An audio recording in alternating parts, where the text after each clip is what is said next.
Hello friends, welcome to my channel Sunita Wankhede ब्लॉगमध्ये तुमचे स्वागत आहे. फ्रेंड, कसे आहात तुम्ही? ठीक असाल, ठीकच राहा. आता 8:30 वाजले आहेत. माझे कपडे वगैरे सगळे कामं झाले, पूजा वगैरे, स्वयंपाक पण केला आहे. सिलेंडर पण गेलं होतं आज रात्री. त्यावेळेस लवकर सिलेंडर गेलं दिवाळीच्या ह्याच्यामुळं. तर आज येईल सिलेंडर.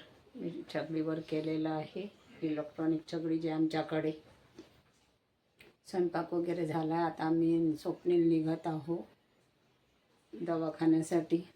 8:30 वाजलेले आहेत. तिथे 9पर्यंत पोचावं लागते. चला, आता सकाळी थोडं ट्रॉफिक कमी असते तर लवकरच पोचतो. तिकडनं येतानाच थोडा वेळ होते. फ्रेंड्स, आता आम्ही मगाशीच आलो आहोत इंजेक्शन सलाईन वगैरे घेऊन. स्वप्नील आणि मी. स्वप्नीलला पण बरं नाही. आज स्वप्नीलने काम नाही केलं, झोपला आहे. दवाखान्यामधून आला ना, त्याला पण दवाखान्यात घेऊन गेली होती आमच्या फॅमिली डॉक्टरकडे.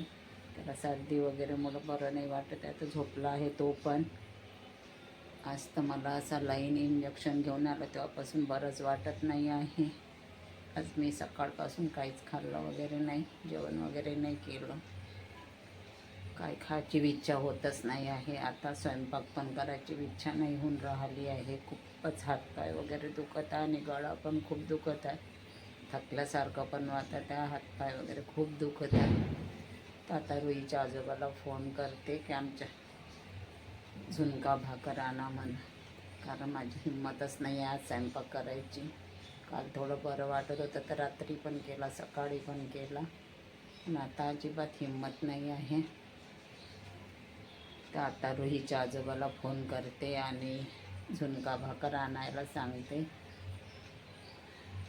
ज्या दिवशी इंजेक्शन सलाईन वगैरे घेऊन आली त्या दिवशी खूप थकल्यासारखं वाटते आणि त्रास पण खूप होतो, कारण 2 सलाईन देतात आणि त्याच्यामध्ये इंजेक्शन वगैरे टाकतात.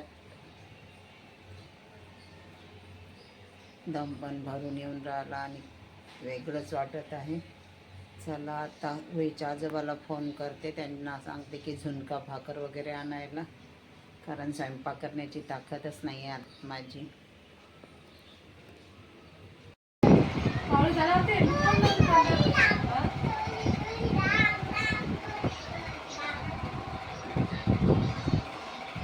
टीव्ही नाही पाहायची अबा. म्हणतान मोबाईल ठेवून दे. सरू, हाय. आमच्याकडे आज पाहुणे आले आहे. रोहिणी, आशू, माझी बहीण. सरप्राईज दिला आहे त्यांनी. आत्ताच आले अचानक. कॉल वगैरे काही केला नाही. आम्ही येत आहोत की काही बघ अचानक येऊन गेले आहेत. मी तर रोहिणीच्या आजोबासाठी झुणका भाकर मागविला. त्यांनी सांगितलंच नाही. त्यांना वाटलं का बा हे स्वयंपाक वगैरे करून ठेवीन, हिची तब्येत चांगली नाही आहे, म्हणून माझ्या बहिणीने, माझी आशू आली आहे, रोहिणी पण आली आहे, जावाई आलेले आहेत भेटीकरिता.